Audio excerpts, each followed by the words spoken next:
All right, guys, maiden voyage. So if you've been following this bike, well, if you haven't been following this bike, why are there two Q-tips sitting there, Jeff?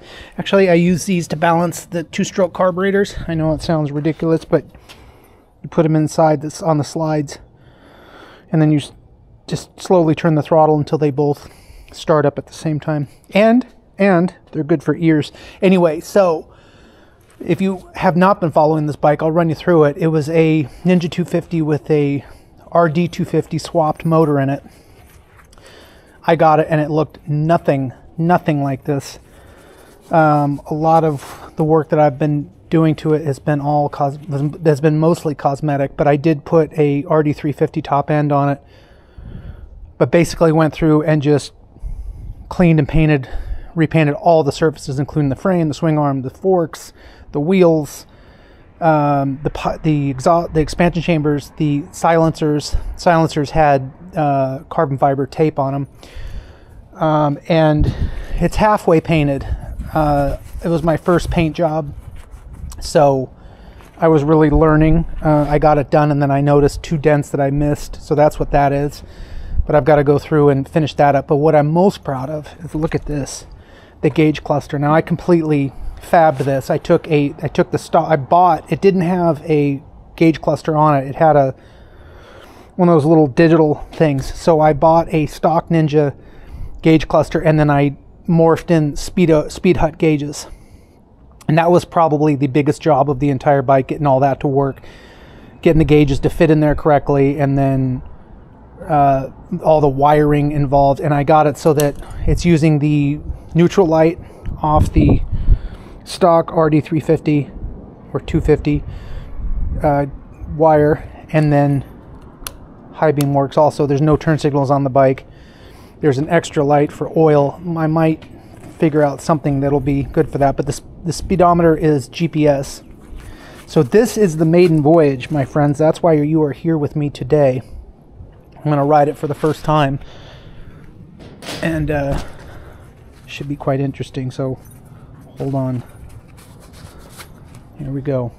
On these with rear sets, you always want to kick up. I had an RD350 LC that had the same situation with, it's not that it has rear sets, it's just that on this bike, it's a Ninja 250, and where the Kickstarter goes does not work. But like I said, I had an RD350 LC that had rear sets and conflicted with that, and I learned very painfully how to break a foot peg by leaving the foot peg out. Anyway, enough talking. Let's get to it. Stop talking, you idiot.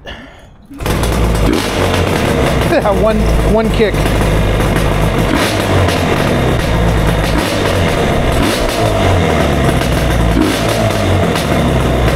Yeah, I just synced the carbs, and it's really crisp right now. Now it's running premix. It's running 32-to-1 premix. The bike did not have an oil pump.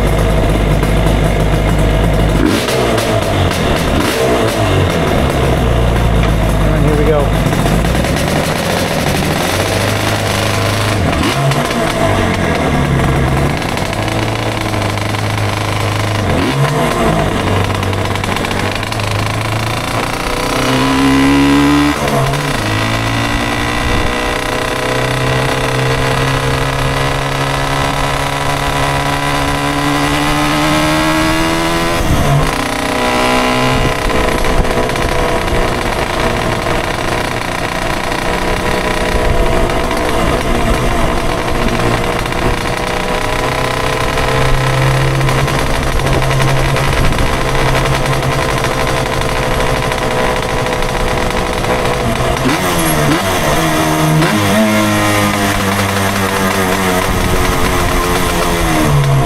I don't want to get too crazy on it because the top end's brand new.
Wow, that is a blast to ride. Now it's small. I mean, it is a 250, but I've had Ninja 250s. Totally different riding experience with a 2-stroke motor in it.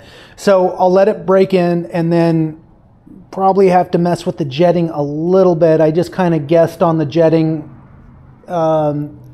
bigger, so I didn't want to seize it. So I went kind of bigger on the jetting.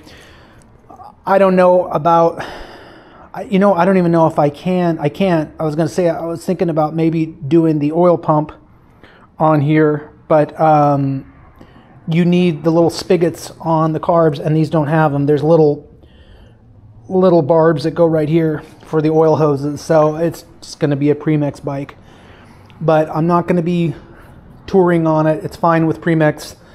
It probably gets a decent mile per gallon. I'll bet this thing probably gets, I don't know, 15, 20 miles to the gallon. So I can fill up 2.5 gallons of premix, and that's plenty for me. So probably gets more than that, probably in the neighborhood of 20, 25 miles per gallon. So that's it. All right, guys. Thanks for watching.